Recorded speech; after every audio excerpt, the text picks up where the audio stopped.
Hello there, my name is Brenden Schultz. I'm a harmonica player out of Louisville, Kentucky. I play with Jackrabbit and the Dirty Hares, and I'll also be working a really cool event this summer called Hill Country Harmonica.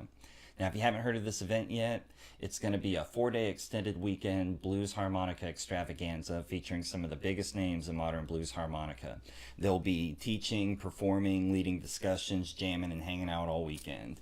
If you'd like to check it out, check the link in the description box below. Anyway, for today's lesson, I'd like to talk about playing second position blues in the upper register on the harmonica. Now, most of us are already pretty familiar with playing blues in the lower register in second position. Stuff like...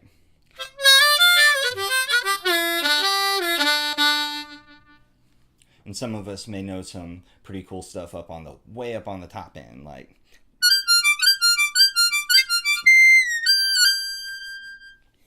But what about this whole middle section right here?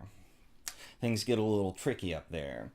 You don't have all your draw bends anymore, and the order of the notes kind of changes around a little bit. It just kind of makes things complicated. But today I want to look at a handful of licks that you can play in the lower register as well as the upper register, and that way you can start making some connections between these two different regions of the harmonica. In order to do that, though, we're going to need to know a couple things ahead of time. The first thing is going to be the minor pentatonic scale. Now, this scale is the basis of the blues scale, and it sounds something like this, starting on the 3-hole blow.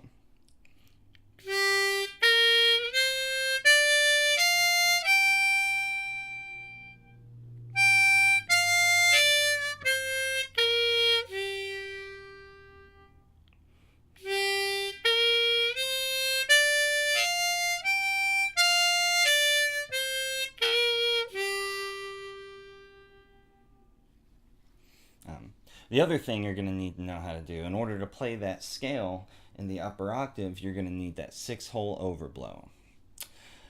Don't worry if this intimidates you. I'm going to kind of tell you how to do it. And if you're just not into the overblow playing, all these licks actually work pretty well using the major third. And I'll include a worksheet that has those alternate versions of the licks in there. That way you can play them all without overblows if you like. But for the overblow...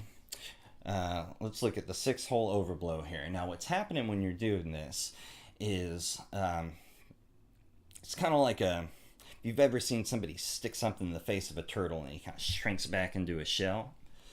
It's kind of what your tongue's doing when you're playing the overblow. You're going to bring your tongue back into the bottom of your mouth, and you kind of move the direction of your airflow into the back of your bottom teeth a little bit. Now, if I do that on the harmonica, you go to the 6th blow here.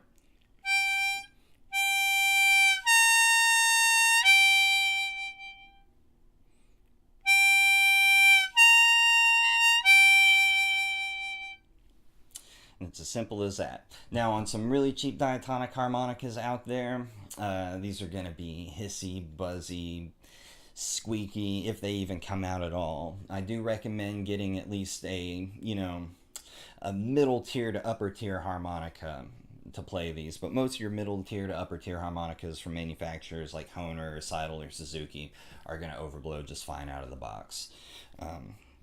Lower keys are going to be harder to do it on, higher keys are going to be harder to do it on, but most of your standard middle range keys are going to overblow just fine. But now, let's look at that minor pentatonic scale in the upper register. And it starts on the 6-hole blow.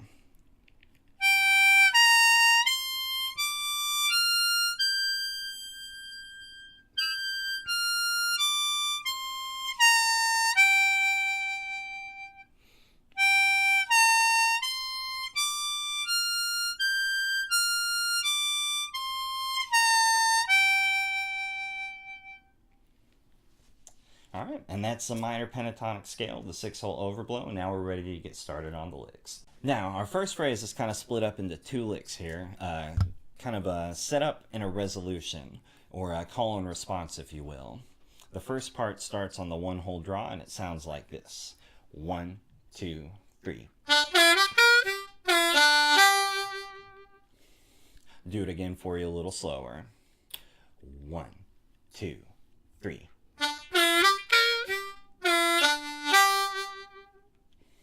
And then one more time at tempo for you. 1, 2, 3.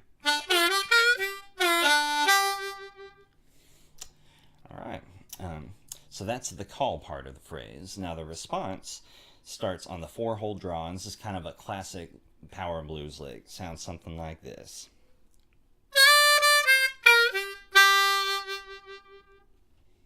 I'll do that again for you. Again, starting on the 4-hole draw.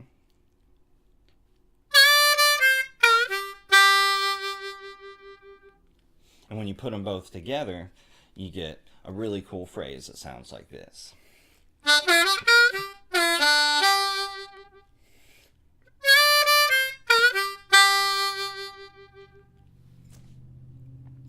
Alright, but that's the first phrase. Let's move on to the next one now. The first part of this phrase is going to use the same licks that we just used on that last response, but kind of in a different order. And it sounds like this.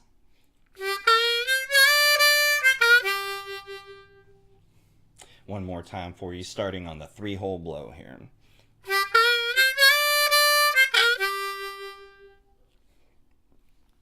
And then for the second part, or the response part for that phrase, pretty much the same as the last one, but we're going to add a 5 draw in there just to spice it up a little bit. And it sounds like this.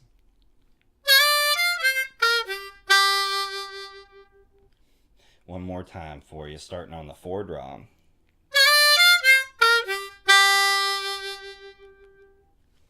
And then when you put that phrase together, you get this.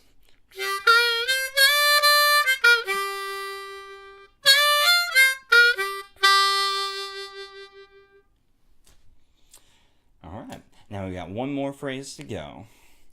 And that's going to start in the same place as this last one did, but it's going to stretch out just a little bit further, use a little bit more of that scale.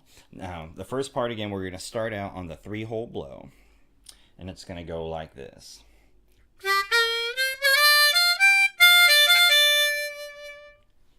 It's pretty much just going up the blues scale and then part of the way back down.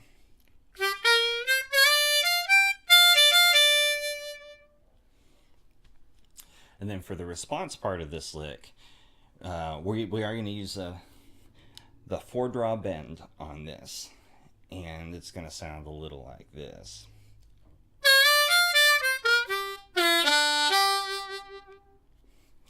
Kind of a slippery little blues lick there. I'll play it for you a little bit slower.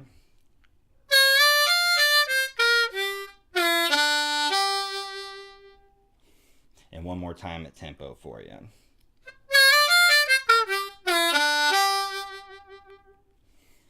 And now, when we put those 2 licks together into the final phrase, we get...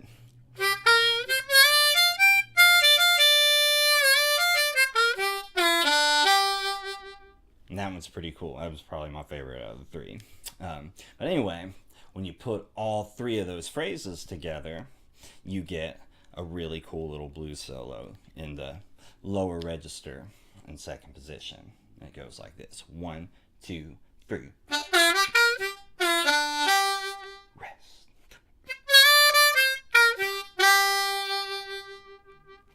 1, 2, 3.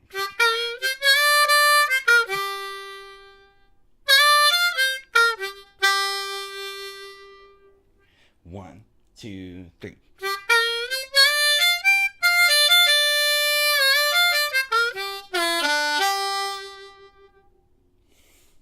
Anyway, and it's as simple as that.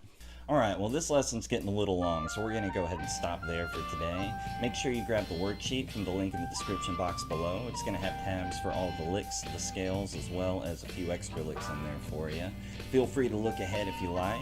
I'll have the second half of this lesson up for you on Friday, where we'll move everything up to the higher octave. I'm also going to have a backing track for you so we can put everything you've learned together and take a solo on it. Until then, thank you very much for watching. Please like, share, and especially subscribe if you haven't. My name's Brenden Schultz. It's been a pleasure. Keep harping and have a wonderful day.